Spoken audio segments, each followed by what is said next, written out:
Nestor, what is this? This is the collector for the nodules. This one is for the electrical battery car in the future. De toekomst. Als de 19e eeuw het tijdperk van kolen was en de 20e eeuw van olie, dan is de 21e eeuw het tijdperk van metalen.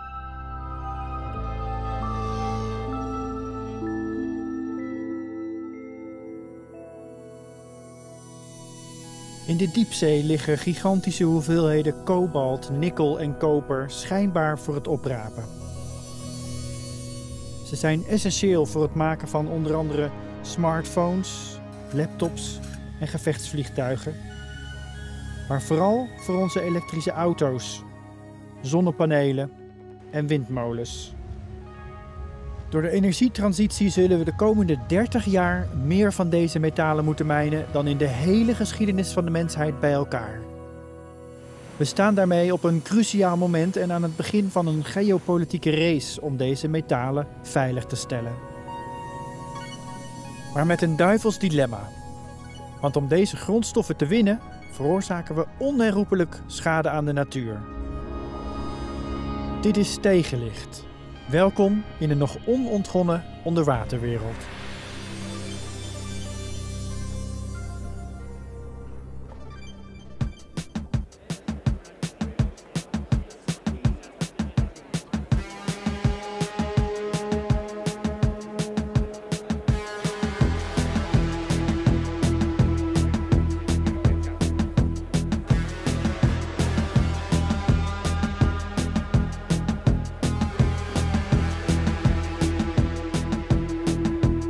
Så det är kobber som är hoved? Ja, kobber är hoved, och så är det också en god del gull.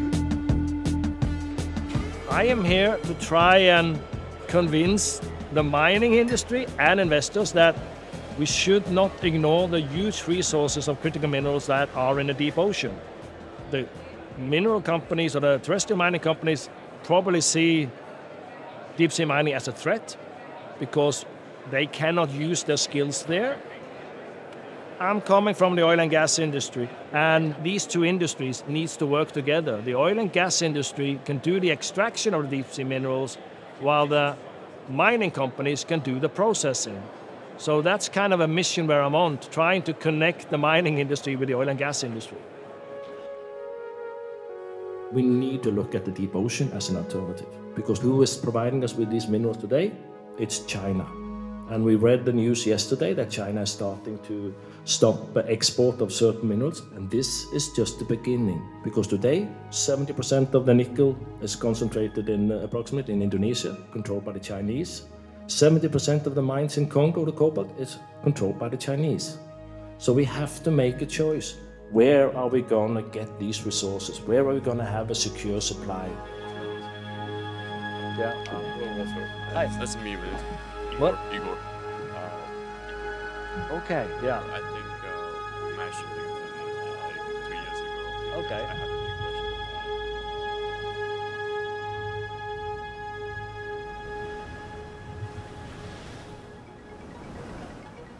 question. Noorwegen is dankzij haar offshore olie- en gasvelden een van de rijkste landen ter wereld. Nu, in de cruciale fase van de energietransitie, richt het land zich op de nieuwe olie, de metalen op de bodem van de zee. Het land heeft binnen zijn eigen territoriale wateren grote reserves van deze diepzeemineralen. En Noorwegen is mogelijk het eerste land ter wereld dat vergunningen wil gaan verlenen aan bedrijven voor het mijnen van deze metalen. Olieveteraan Walter Sognes wil hier als een van de eerste mee beginnen. Our most important industry is seeing its top and will decline. But then we also have this fantastic, in my view, possibilities with deep sea minerals that can more stand on the shoulders of the oil and gas industry, use the technology, and be a new leg to stand on and have new activity. Many of the exploration technologies that we have, AUVs, for instance, autonomous underwater vehicles, which are unmanned mini submarines that can map the ocean bottom and even below the ocean bottom, used in the oil and gas industry, perfect for the deep sea mining. In many phases, it's between, I would say, between 50 and 90% overlap of the oil and gas industry.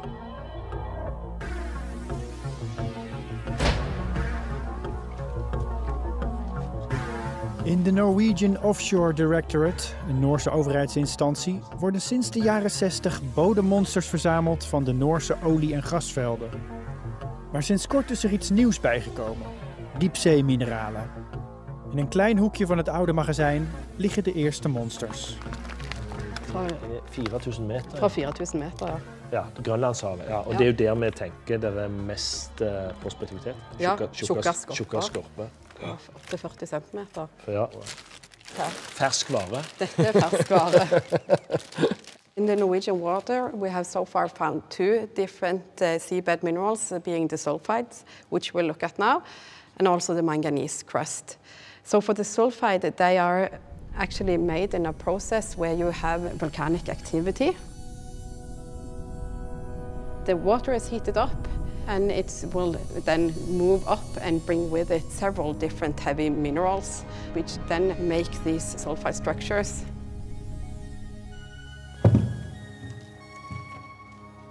So this has been on the seabed like this, and this is filled with copper.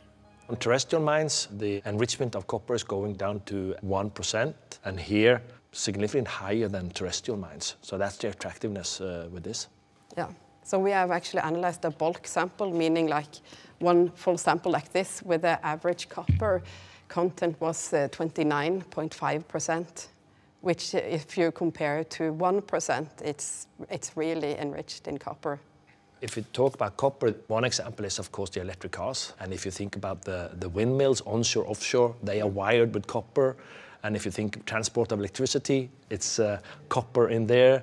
Think about the batteries, storage batteries, and transporting electricity. Copper is the main thing.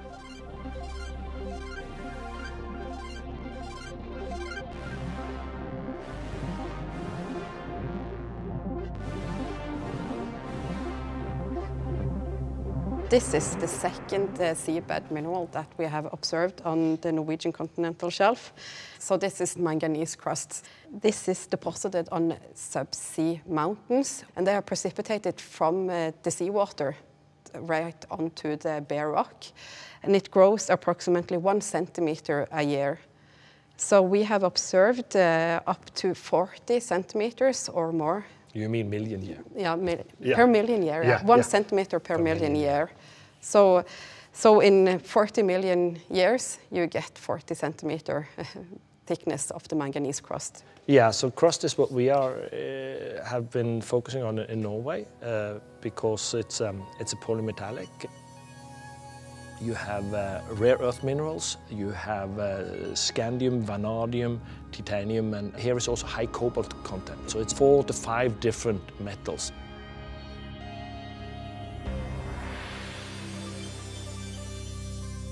Here we are developing small robots. Think about, if you look about a swimming pool or somewhere, if you have this robot cleaning the swimming pool, it goes up on the side. We will also have small robot scrape off the crust, and it will suck up to the vessel.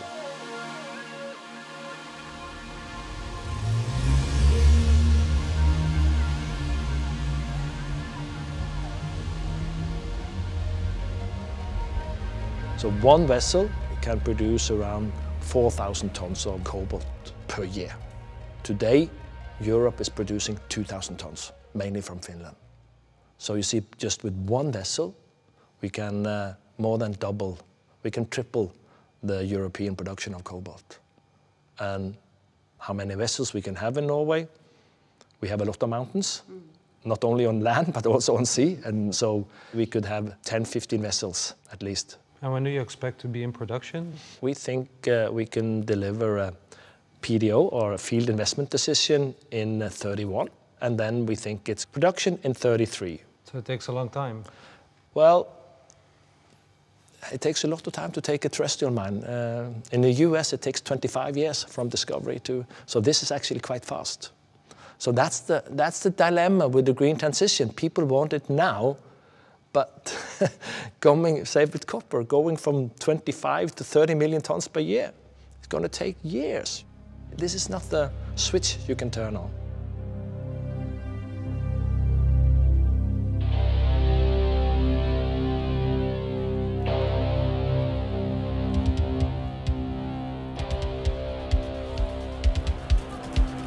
That one is Stop Deep Sea Mining, and that one is All right, let's have a look at this one. That one is Save the Arctic. Save the Arctic. Let's check in with Sebastian. Can you get him? Sorry, then. Sebastian? So I would just go with hold that one. Yeah. And then we can like just rotate out the other banners.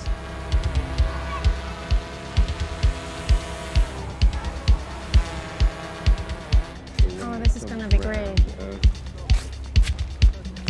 Unnskyld? Bare for vi har en drone.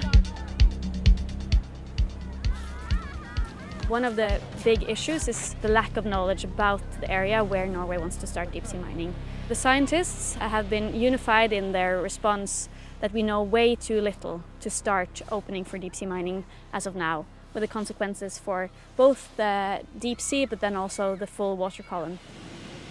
We need foundational science to know exactly what lives in the area targeted by mining. It is also what we believe that the Norwegian government should have done before opening an area for this destructive industry. What we do know is that the deep sea is a very vulnerable ecosystem.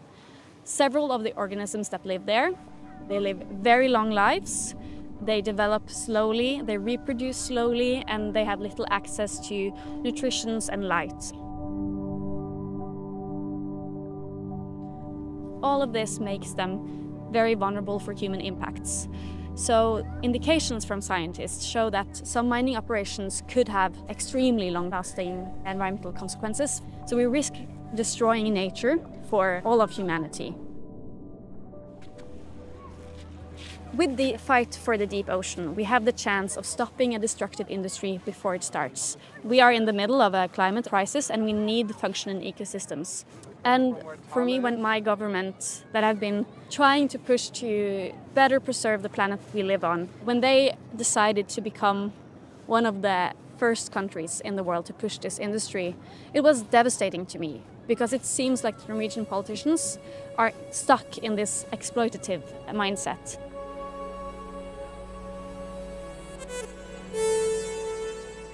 De gebieden waar de meeste diepzeemineralen zich bevinden, liggen niet binnen de territoriale wateren, zoals in Noorwegen, maar juist in de internationale wateren, verspreid over alle wereldzeeën.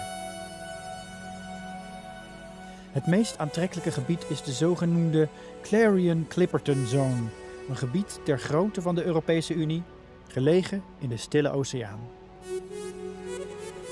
Op de bodem, op een diepte van 4 tot 6 kilometer, liggen de zogenoemde nodules, of in een goed Nederlands mangaanknollen. Deze knollen bevatten de grootste reserves van nikkel, kobalt en mangaan ter wereld. Groter dan alle reserves op land bij elkaar. To build a green future, in the next couple of decades, the world will need to mine more metal than we have mined in our entire history. De Metals Company is dé voorloper in de commerciële exploitatie van mangaanknollen in de Clarion-Clipperton Zone. In 2021 ging dit Canadese bedrijf naar de beurs, waardoor het honderden miljoenen euro's aan kapitaal kon aantrekken voor onderzoek, exploratie en de ontwikkeling van mijnbouwtechnologie. The future is metallic.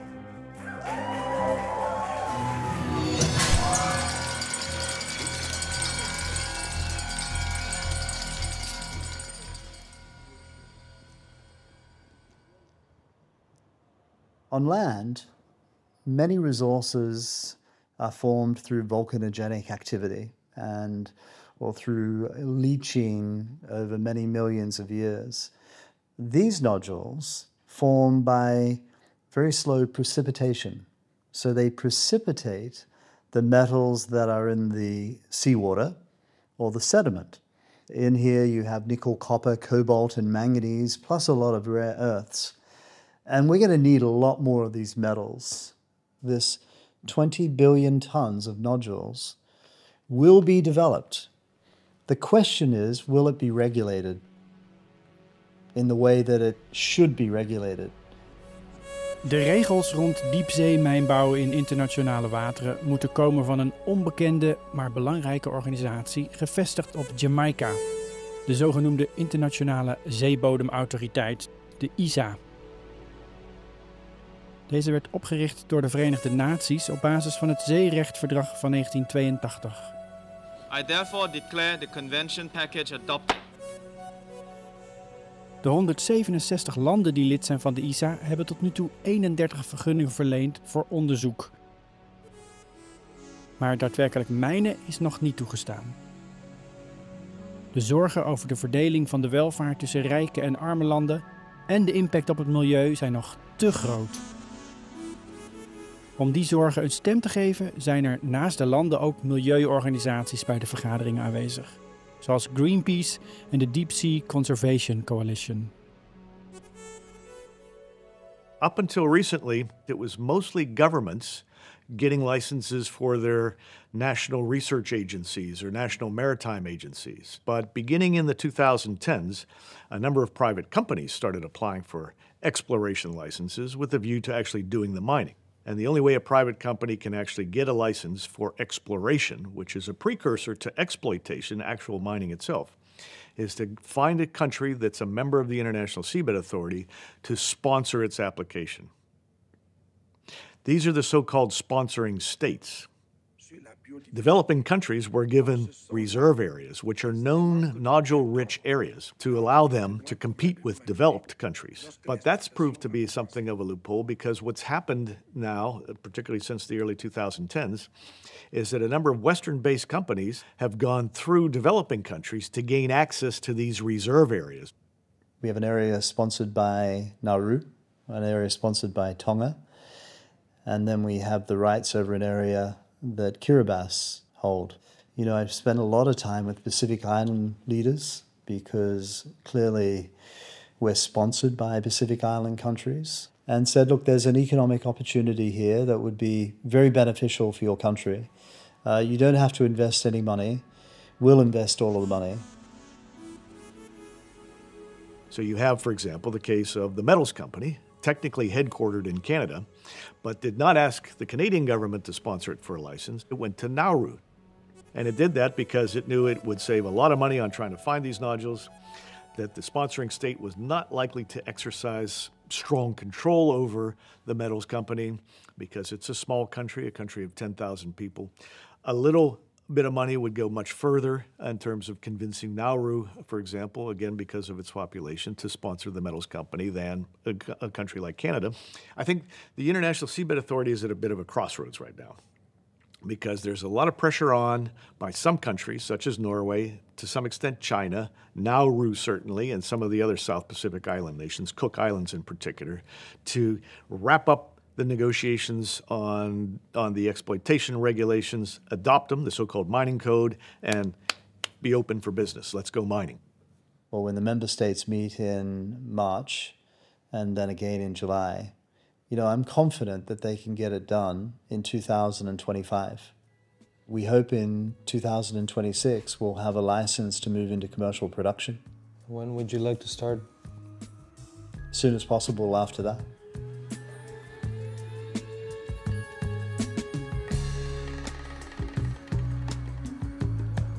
Without doubt, our most important partnership is with Allseas. They have been developing our offshore production system. I'd say the industry wouldn't have made the progress it's made without the collaboration between Allseas and the Metals Company.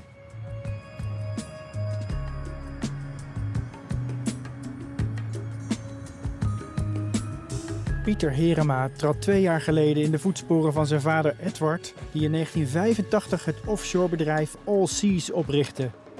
Onder zijn vaders leiding groeide het uit tot een van de grootste wereldspelers in de maritieme olie- en gasindustrie. Recent breidde het bedrijf zijn activiteiten uit naar de diepzee, door het eerste operationele diepzee-mijnbouwschip ter wereld te bouwen, de Hidden Gem.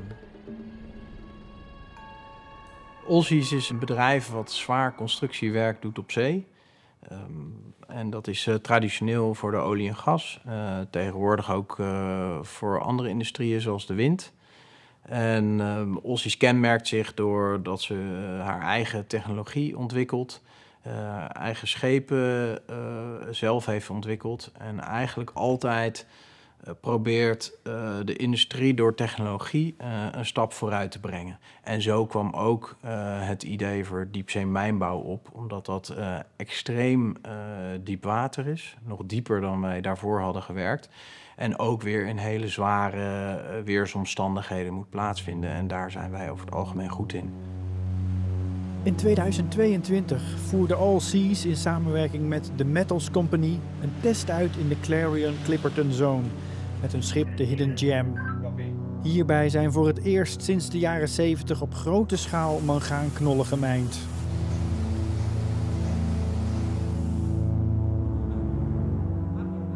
De test was onderdeel van de exploratievergunning die door de Internationale Zeebodemautoriteit was verstrekt aan Nauru. Sindsdien is het schip niet meer in actie gekomen omdat de regelgeving nog niet rond is en blijven de plannen voor mijnbouw op de zeebodem voorlopig uitgesteld. En waar ligt het schip nu? In Zuid-Korea.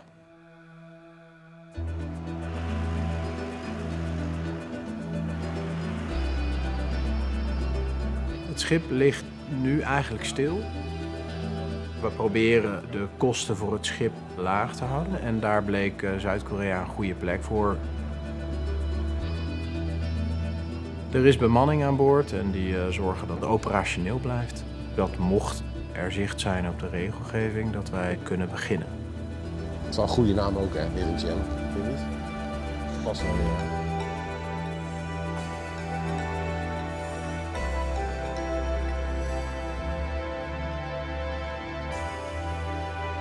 Hey!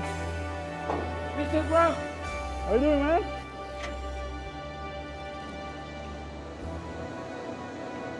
Oh man, I'm afraid of heights. Het is een basketbalveld. Ja. Gelijk verdunken.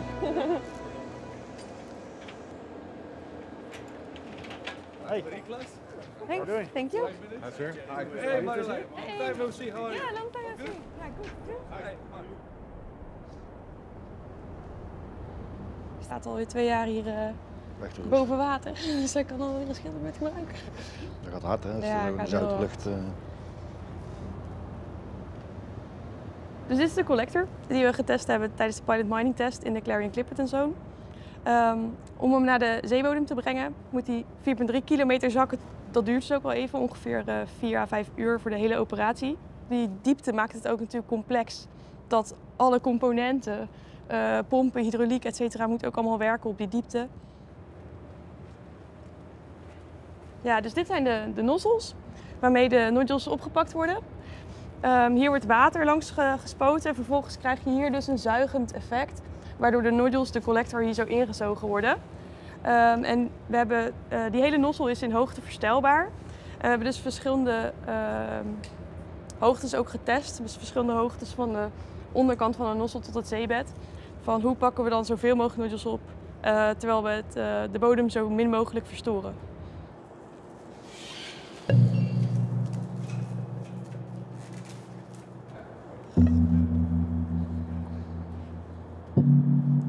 Zo, zijn we weer.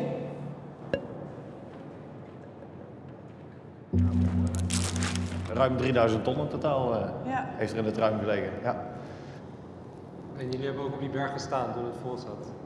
Ja, zeker weten. Ja. Het is toch een apart gevoel om bovenop een grote berg te staan. Ja, dat was wel heel cool. Ja.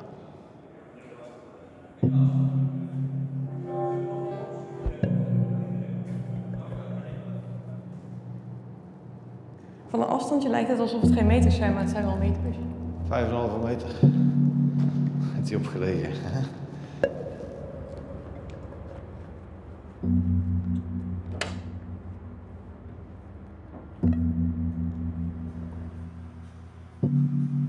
We zitten in de controlekamer van de collector en ik zit in de stoel van de collector operator. Dus vanaf hier kan de collector bediend worden met de joystick of met de muis. Toen de eerste nodules erboven kwamen, zagen we het hier ook op het scherm op de camerabeelden binnenkomen. En dat was natuurlijk een euforisch moment. Ja, nodules. Hier werd geroepen, nodules, zeg maar. Wat ging er door je heen? Ja, nodules.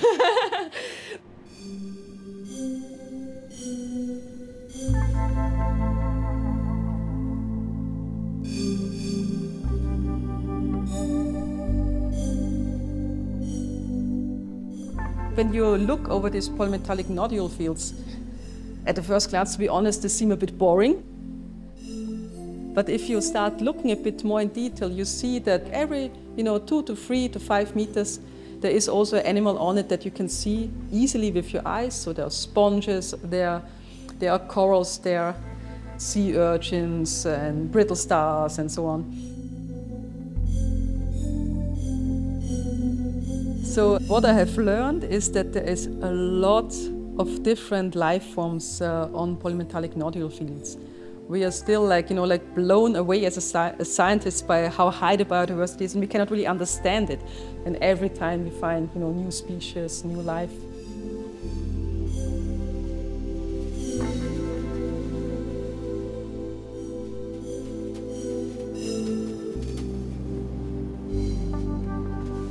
Diepzeebioloog Sabine Gollner bestudeert bij het Koninklijk Nederlands Instituut voor Zeeonderzoek, het NIOS, de impact van mijnbouw op het leven in de diepzee. Zo heeft ze onderzoek verricht tijdens een test van een Belgisch diepzeemijnbouwbedrijf in de Clarion-Clipperton Zone. En daarnaast behoort zij tot de weinige mensen ter wereld die ooit zelf in een duikcapsule naar de diepzee zijn afgedaald.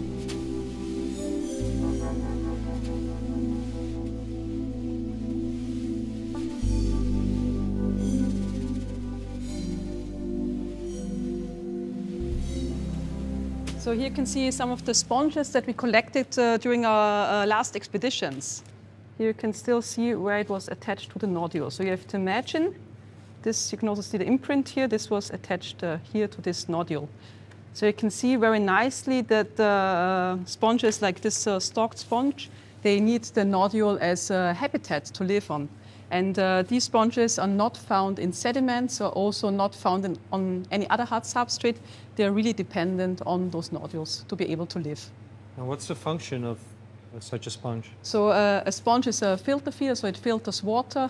It plays an important role in the food web and is also a connector in the food web. So also all other kinds of organisms are dependent on it. And if you start removing components, the food web is falling apart. For example, octopus, like the Casper octopus, the famous one, it lays, for example, its eggs on these sponge stalks.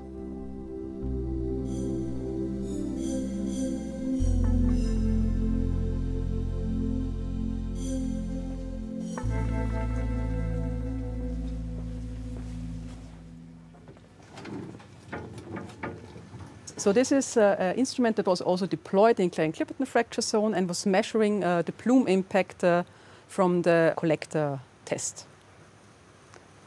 When these nodules are picked up by the mining vehicle, also sediments are removed. And of course, you want to bring only the nodules onto the surface ship. So basically the sediments are ejected by the mining vehicle, and this creates a large plume.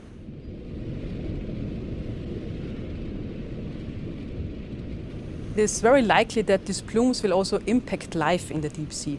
And for this you have to know that the waters in the deep sea are crystal clear. So the animals that live there are not adapted to any sedimentation. So basically for animals that, for example, filter feed, like sponges, it means when they want to catch food that they also ingest sediments with it. Also we know that sediment plumes can also be toxic. And animals could also have problems with this toxicity.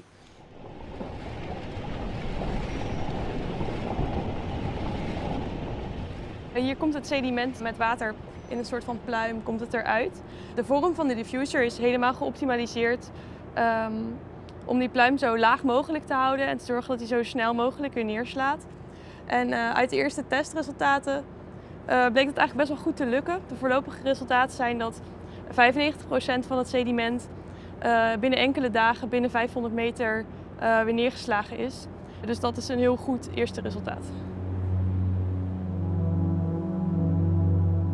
So how much, if full-scale mining begin, how big would the plume be? This is something we don't know yet. And it's very also, and the models that they have currently, they also cannot upscale it yet. So also if you ask the contractors if they can already upscale the plume models to a full-scale mining operation, it's not possible yet because the data are missing.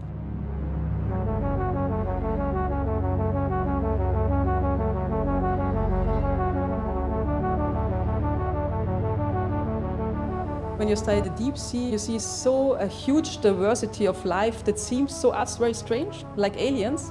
But actually it's not them they are the aliens, it's us that are the aliens in the deep sea.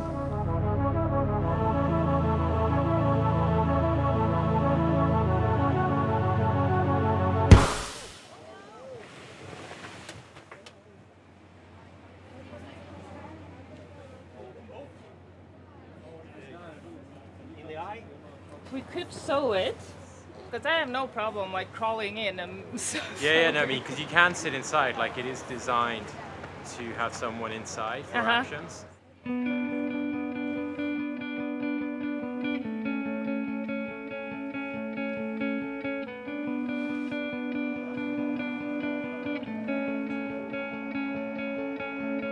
Once upon a time, I was of the mind to lay your burden down. This is Tiger, Tiger, Tiger. Tiger, head Jem, John 15. Kia ora, hola, hello. My name is James Heater from Greenpeace, and I have a message for you and for the Metals Company.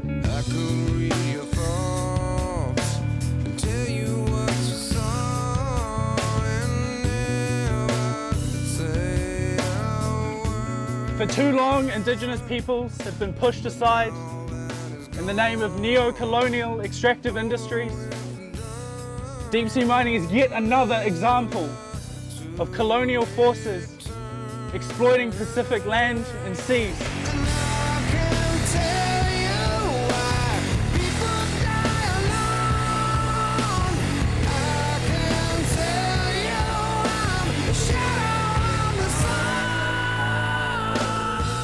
Waiho Papamoana, leave the seabed alone. Tiger, this is the Hidden Gem. Your message is received. You have indigenous groups throughout the Pacific and elsewhere in the world vocally calling for a moratorium on deep seabed mining. 32 countries have come out calling for a moratorium or a precautionary pause on deep seabed mining. You have companies like Google, Apple, Microsoft, Salesforce that are all saying we will keep deep sea metals out of our supply chain and or we support a moratorium on deep sea bed mining. Let me see. Greenpeace. What about people, companies like Google, Volvo, Samsung that have said they won't have deep sea mine materials in their products? No, that's not what they said. Oh, really? Yeah, they said we will not have it until regulations are in place and we can prove that it's been done in an acceptable manner. But don't you think about the environmental aspect? They make it look like I'm not telling the truth. You see here, this is kind of where I say, because they clip the music and they clip it in and you have no control over it. So that's why we don't interface with them. Germany is probably the European country most active in deep sea minerals. They are. And they are for a moratorium. Yeah, but it's only France that has said a ban. But then I would say, well, what are really France saying? And then you could ask France, well, where are you getting your nickel from? And you know where France is getting it? That is in New Caledonia. New Caledonia looks terrible. It's an extremely good example point, not in my backyard, others' backyard, but by the way, we own that country anyway.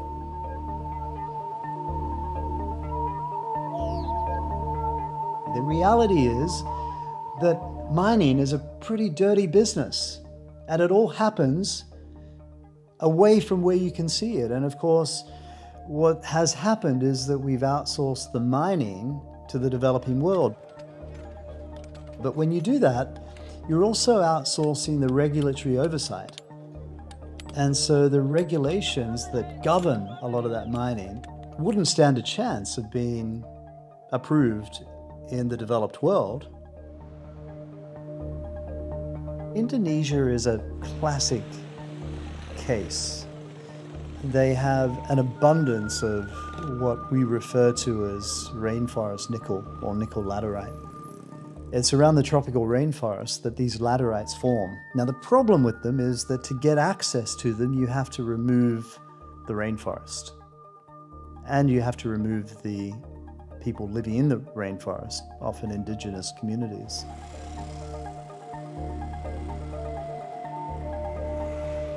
I think the green transition is portrayed as very clean. If you think about, just look at the car commercials now. My dad taught me to respect nature, to love it. And now I want to protect it. For my son and the next generation. It's almost like you're doing nature a service about driving your car because you are not polluting anything. And that's the image, but there is a further step down in the value chain that people need to be aware of. You need to mine these things. Can you then say that the energy transition is kind of greenwashing? Well, I don't think it's... It's a tough one to answer, actually. I mean, is it greenwashing? It's kind of leaning a little bit that way. It's leaning a little bit that way. Greenpeace for saying this is just going to add to the mines. It's just going to be an extra industry. Deep sea mining will not replace existing mines. And that is not an argument to say we shouldn't do deep sea mining, because we need more new mines. The old mines will go on because you have done the investment, but in the end, they will be not economically, so they will close down, and then you will have new mines. And then the question is, where should the new mines come from? And there we see that deep sea mining is an alternative.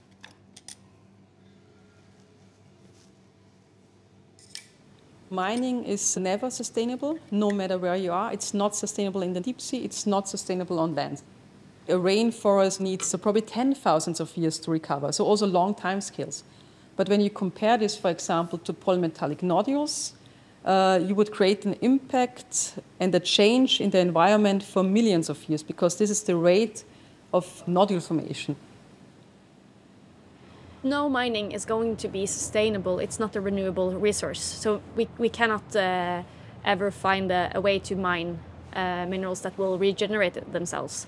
What we need to do is use the minerals that we have already extracted through several circular measures, looking at both recycling, on battery technology, but then also looking at how we consume. And as a Norwegian, I mean, we are among the top polluters in the world. We consume so much electronics, so much textiles, so much resources that we have too little of, generating both a lot of emissions, a lot of impacts on nature, and then a lot of waste. And that will also be a part of the green transition, is consuming less. You even managed to sew that. Eh? You even managed to fix it? Ah, yeah. It looks amazing now. Sinds de test in 2022 is het stil op de Hidden Gem. De weinige bemanningsleden die aan boord zijn, wachten geduldig af tot de regelgeving rond is. In de tussentijd zorgen ze dat het schip in goede staat blijft en proberen ze zichzelf bezig te houden. Gone is the day, gone is the night, gone is the day. Gone is the day, gone is the night, gone is the day. Gone is the day, gone is the night, gone is the day. Gone is the day, gone is the night, gone is the day. She defines the only answer, and I never had the time. She defines the only reason for feeling. If countries sit around dragging this process out, then you might find some nations just get on with it. And the USA is one nation that might just get on with it. You could imagine my application could go to the USA regulator, not to the ISA. How? Just because if the US wants to go there and start mining, they can do it? Providing they have the right partners. So So what power does the ISA have then? Doesn't have any against the USA because the USA are not a member. And do you know if the USA has any plans to do such things? Well, I know they've got a president in place who has a America First policy. So I'd be very surprised if it's not on someone's mind. I mean, he's just appointed a Secretary of State who is not a fan of the United Nations. Rubio is not a fan of the United Nations. He's a big fan of polymetallic nodules.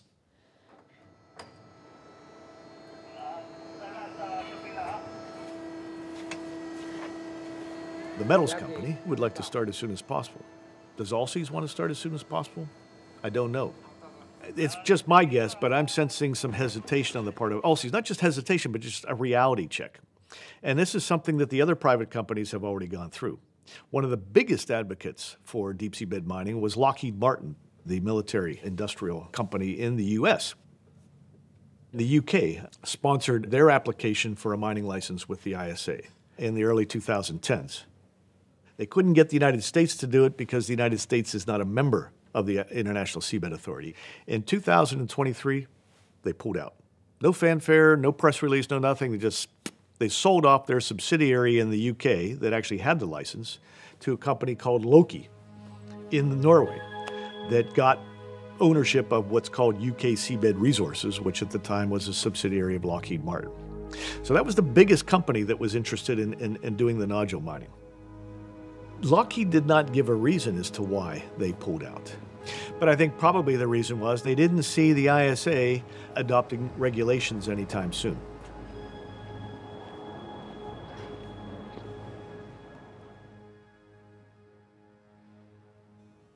Wij zien ook wel dat op dit moment heel veel mensen de kat uit de boom kijken. En dat is, dat is begrijpelijk gedrag.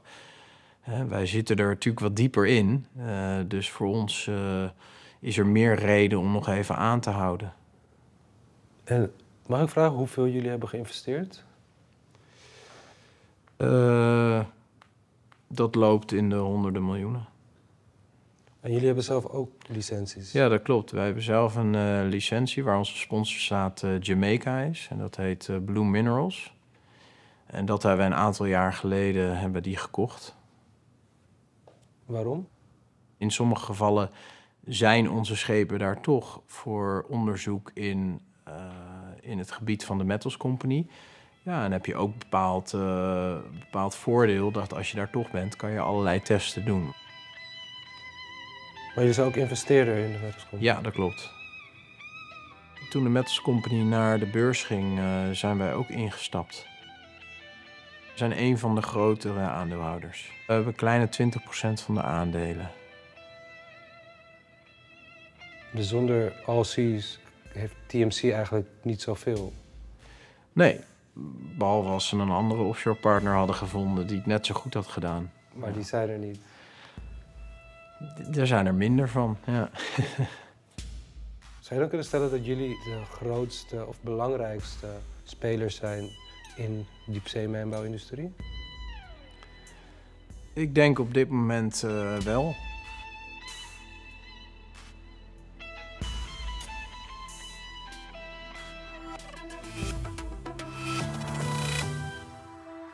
Vi har stoppa planene om utvinning av mineraler på havbunnen. Det blir ingen konsesjonsrunde, det blir ingen utlysning av det. Så er jo på ingen måte kampen for havet over. So Walter, what happened? The Labour Party come to a national budget agreement with the Social Left Party, where they agreed as a part of the agreement of the whole budget to postpone the first licensing round. It is symptomatic of the green transition. This is not only about deep sea mining or getting more critical minerals, it's also look at the battery factories that are falling apart in Europe. Look at the offshore wind that is not going as fast ahead as we like. So it's just showing how difficult it is for Europe or democracy to kind of work against other countries like China that are not do not have these democratic processes. and could just go speed ahead. With all these setbacks with the ISA and Norway, are you ever thinking of not doing this anymore? Yes, of course, sometimes you're thinking about that, but this is important what I'm doing, so no, I'm not giving up. The stock price of TMC 2021, when you came onto the market, it was at $10 a share, and now it's under $1 a share. Yeah. What does this mean? Look, I'd be lying if I didn't say I was disappointed about the stock price. But what I do know is that these things can change very fast. And will you ever stop trying to start this industry up? Never.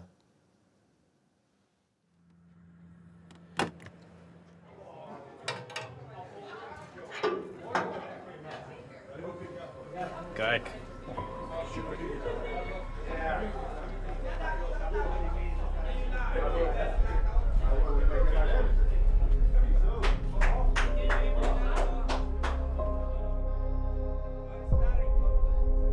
Enerzijds wil Europa en ook de VS strategische onafhankelijkheid voor dit soort metalen. Maar zie je ook dat de slagkracht van Europa toch minder groot is dan andere grote landen zoals China. Als je het bijvoorbeeld ook hebt voor de verwerking van de metalen. Betekent dat ook dat jullie metalen die jullie gaan mijnen in elektrische auto's van Chinese fabrikanten terechtkomen? Ja, ik denk dat dat een zekerheid is, omdat er gewoon vandaag de dag al ongelooflijk veel Chinese elektrische auto's worden geproduceerd. En dat is dus de grote uitdaging voor Europa. Want je kan niet eeuwig wachten om vervolgens te constateren dat de Chinezen dit eerder gaan doen dan wij.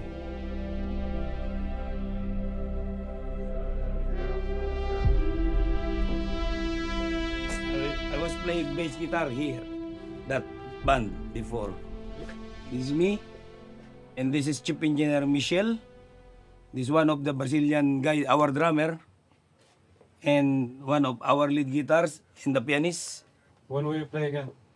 I don't know, because the rest of these people already separated somewhere, you know, some here in Allseas. So they transferred another ship, so nothing we can do the instrument, because I'm alone. So we just wait for the guys who knows to play. Something to the dawn, crazy someday. Where is the life that I recognize? But I won't cry for yesterday. There's an ordinary world somehow I have to find. And as I try to make my way to the ordinary world, I will learn to survive.